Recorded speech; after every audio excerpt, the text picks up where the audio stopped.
किसानों को पराली जलाने से रोकना तो सिर्फ एक बहाना है। असल में बीजेपी और मोदी सरकार ने अडानी अंबानी को फायदा पहुंचाना है। कैसे?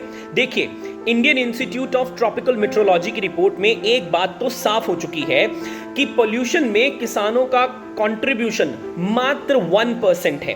यानी किसानों की पराली सिर्फ 1% कसूरवार है पूरे के पूरे एनसीआर के पोल्यूशन का।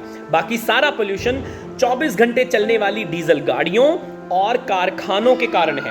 सरकार उनके ऊपर नियम नहीं बना रही है, क्योंकि वो तो अगेन अडानी अंबानी और अमीर लोगों के सुख सुविधा के लिए है। और पब्लिक ट्रांसपोर्ट को जानबूझ के सरकार नहीं प्रमोट करना चाहती, क्योंकि ऑटोमोबाइल सेक्टर को नुकसान हो जाएगा, कब लोग कम गाड़ियां खरीदेंगे।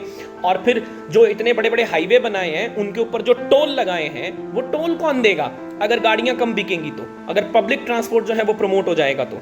और दूसरी तरफ किसानों को मारने के लिए सरकार दूसरी चाल चल रही है। कैसे चल रही है? अभी नई नवेली बनी हरियाणा सरकार ने एक नया नियम बनाया है कि अब अगर कोई भी किसान पराली को आग लगाते हुए पकड़ा गया तो उसके ऊपर आर्थिक दंड होगा, यानी जुर्माना होगा, साथ में उसके ऊपर केस चलेगा, और इसके साथ साथ वो किसान 2 साल तक अपनी फसल मंडी में नहीं बेच पाएगा। अब इसका सीधा फायदा किसको होगा? किसान के ऊपर जब प्रतिबंध लगेगा तो किसान कम से कम 4 फसलें, वैसे तो इससे ज्यादा भी होती हैं, लेकिन कम से कम 4 फसलें मंडी में नहीं बेच पाएगा। अब जब वो 4 फसलें मंडी में नहीं बेच पाएगा तो कहां बेचेगा? वो बेचेगा अडानी अंबानी के सेलोज को। तो यानी 3 काले कानून लाकर सरकार जो काम नहीं कर पाई थी, अब सरकार उस काम को थोड़ा सा घुमा के कर रही है।